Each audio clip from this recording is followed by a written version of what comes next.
Alright guys, so this is your last video with me for the year, and I'm feeling, it's Thursday, so tomorrow's your last day of school. I'm feeling kind of emotional about it for a lot of different reasons. Obviously because we can't be together, and I wish we could, but also because, you know, it's my first semester with you guys. I feel like I've been with y'all for a long time, and I mean that in a good way.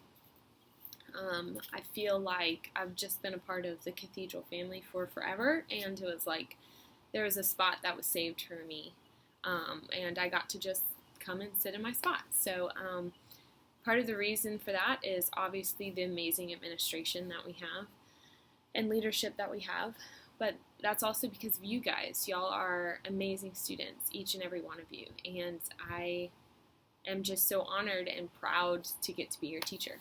Okay, I had to change where I was because I needed an outlet because my computer was about to die. So, anyways, with that being said, this video is going to be a little bit sappy because, you know, I love you guys, and we don't get to be together.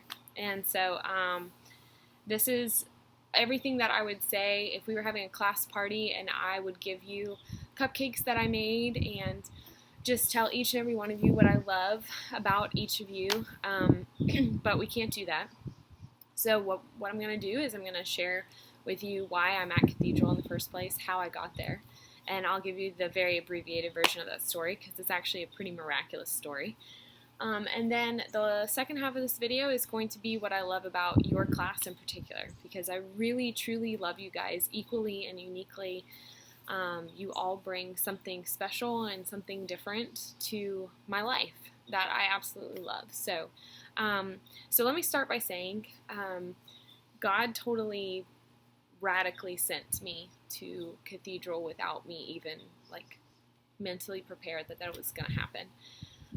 To kind of give you an idea, at Thanksgiving I knew that I was coming to work there, but at Halloween I hadn't even considered changing my job. So the current job that I was at my church. So you know, that's a pretty big shift. That's only 4 weeks difference, and suddenly I was jumping into being a high school teacher at a Christian school. So let me back up a little bit. So during the summer, I was super pregnant, and God was working on a lot of spiritual stuff with me for a lot of different reasons, because I was becoming a mom and lots of different changes in my life. But I also just felt like God was moving me in some sense. Like it was almost like He was telling me, get ready for something big to happen. And part of that was becoming a mom. And so I just assumed like, oh, He's just preparing me to become a mom. But even after Ireland was born, there was just something in me that was like, get ready. Like another big thing is about to happen. And so in the summer, I was a little bit confused by it. I was a little bit emotional about it because I was pregnant, and it just seemed like I couldn't settle and all that kind of stuff. And my friend told me to write a list of dreams that I had, and I'm not really a big dreamer. I just completely honest with you. I think some of us struggle with dreaming because we're afraid of being disappointed if it doesn't work out, and so I just don't really dream. So I've always just been like I'm going to do what I need to do, what God asked me to do, but I'm not really going to, you know, sit and daydream and give it to God or whatever. And so my friend encouraged me to do that, and she was like, you know, write a list of all the things. If you could just tell God, like, hey, this is what's on my heart, this is what I want to do, what would you ask Him? And the first thing at the top of my dream list that I made, reluctantly, but the first thing was being a high school science teacher at a Christian school. And the reason for that was because I love God's relationship with science, because there's that whole misconception that you have to choose either God or science, and you don't have to do that. God uses science as a way to show His love for us, just like He does through music or through art or through English or history or whatever. Science is one of God's love languages, and it happens to be one of the love languages that speaks very deeply to me. And so I love God, I love science, I love theology, and I love my high schoolers at my church. And I was like, how could I blend all of those things that I love together? And it was like, well, I want to be a high school science teacher. And I had always wanted to be a teacher, but I kind of pushed it aside for several different reasons, and I think God knew best. But so anyways, so I wrote it at the top of my dream list, and I was like, no, there's no way that's going to happen. See, I just wrote this dream list, and none of it's going to come true, and I'm going to be disappointed, and blah, blah, blah. So I just put it aside. Well, Ireland was born, and so that took up a lot of my time, being a new mom and never sleeping and all of that fun stuff. And then in October, or actually after Halloween, so early November, I was working at the church at the time, and my dad let me know, like, hey, we're going to have to let you go. We just can't afford you right now. Our church floods, and so there's a bunch of different expenses we have to pay and all this kind of stuff. And so I was like, okay. And I surprisingly had like a peace about it because I felt like God had been kind of prepping me for that for a while. Like, you're going to move. I just didn't realize it was going to be my job, especially away from my dad and my husband that I worked with at church. So I was like, okay. And so I just was trying to come up with all these solutions and thinking about what I wanted to do and I applied for a bunch of different jobs and didn't hear anything back. And then my friend reminded me about that dream list, and she was like, maybe you should give that a shot. And I was like, yeah, that's dumb. I'm not going to do that. And then I took a look at it, and the first thing on my list was high school science teacher at a Christian school. And so I was like, you know what? Let's just try it. The worst thing that can happen is no, right? So I contacted Cathedral because I remember playing you guys at Northwoods, and I had already met Mr. Stewart and everything. Again, that's a story for another time. I met with him a couple years ago. But so anyways, I called Cathedral up, and I was like, I know that this is a long shot, but if you're still in need of a high school science teacher, I would love to be considered for the position.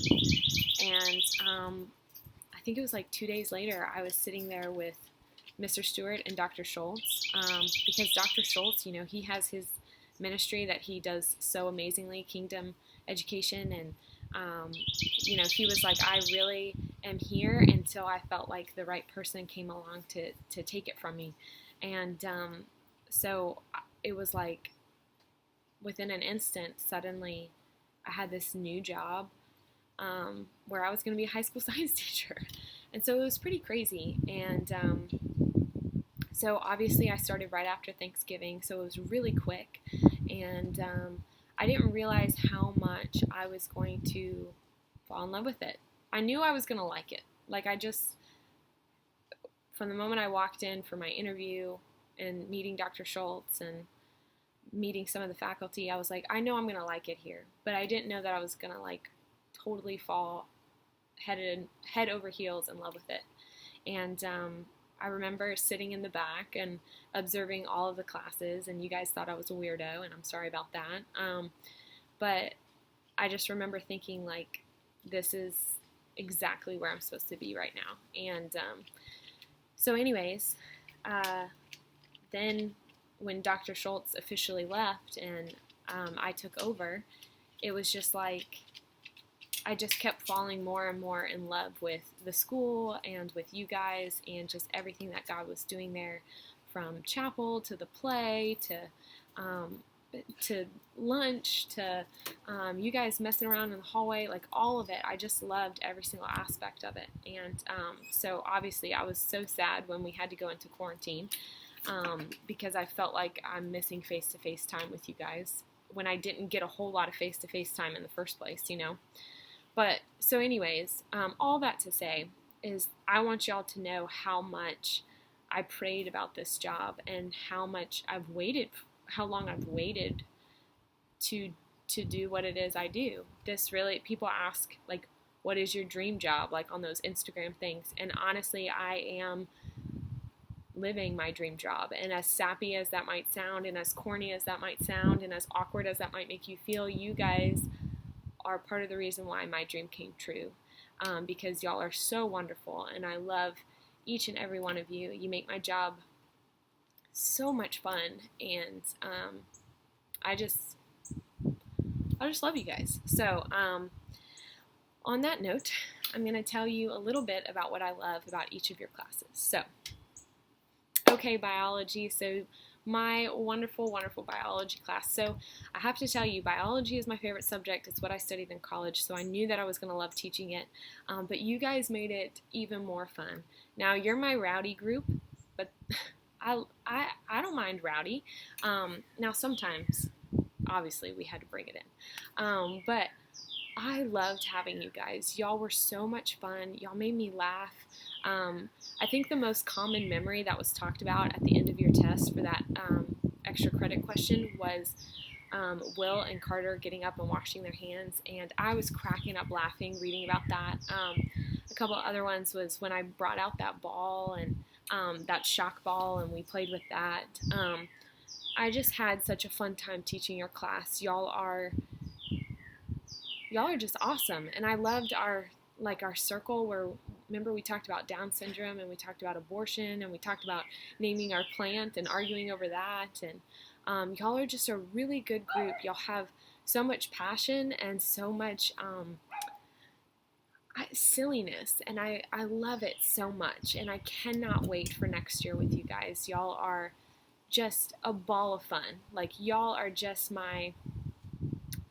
I never knew what was going to happen in biology class. Y'all were just so much fun, and I just can't thank you enough for being the wonderful, sweet, respectful students that you are, and I hope that each and every one of you have a great summer. Please let me know if you need me, but if not, I will be praying for each and every one of you throughout the summer break, and I will see you next year.